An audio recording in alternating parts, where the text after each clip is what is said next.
Bersama para nelayan, Pemkot Palembang dalam kesempatan ini diwakili Wakil Wali Kota Palembang Fitrianti Agustinda kembali melakukan kegiatan rutin yakni penyebaran bibit ikan di Sungai Musi Palembang. Dalam kesempatan ini sebanyak 5.000 benih ikan tembakang dan ikan nila disebar. Fitrianti mengaku hal ini semata-mata dalam upaya melestarikan populasi ikan yang ada di Sungai Musi. Selain itu, Pemkot Palembang juga menerima keluhan dari para nelayan yang mengatakan mulai berkurangnya populasi ikan yang ada di Sungai Musi. Ya, hari ini kita kembali pemerintah Kota Palembang melaksanakan penebaran bibit ikan. Ada 5.000 bibit ikan tembakang dan juga ikan nila yang sudah kita tebar. Ini menjadi rutinitas kita ya, hampir setiap bulan kita melaksanakan ini.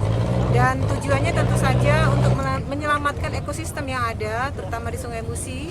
Karena berdasarkan informasi daripada nelayan, tadi ada juga kita didampingi para nelayan, memang kita cukup mendapatkan informasi mereka kesulitan untuk mendapatkan ikan ya.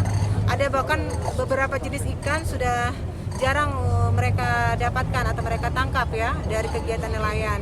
Yang kedua tentu kita ingin memotivasi dan juga berharap bahwa apa yang sudah kita lakukan ini bisa dicontoh oleh komunitas-komunitas yang lain, terutama komunitas yang sangat peduli dengan sungai, untuk terus melaksanakan kegiatan yang sama sehingga ekosistem yang ada di sungai ini betul-betul nanti bisa terjaga dengan baik.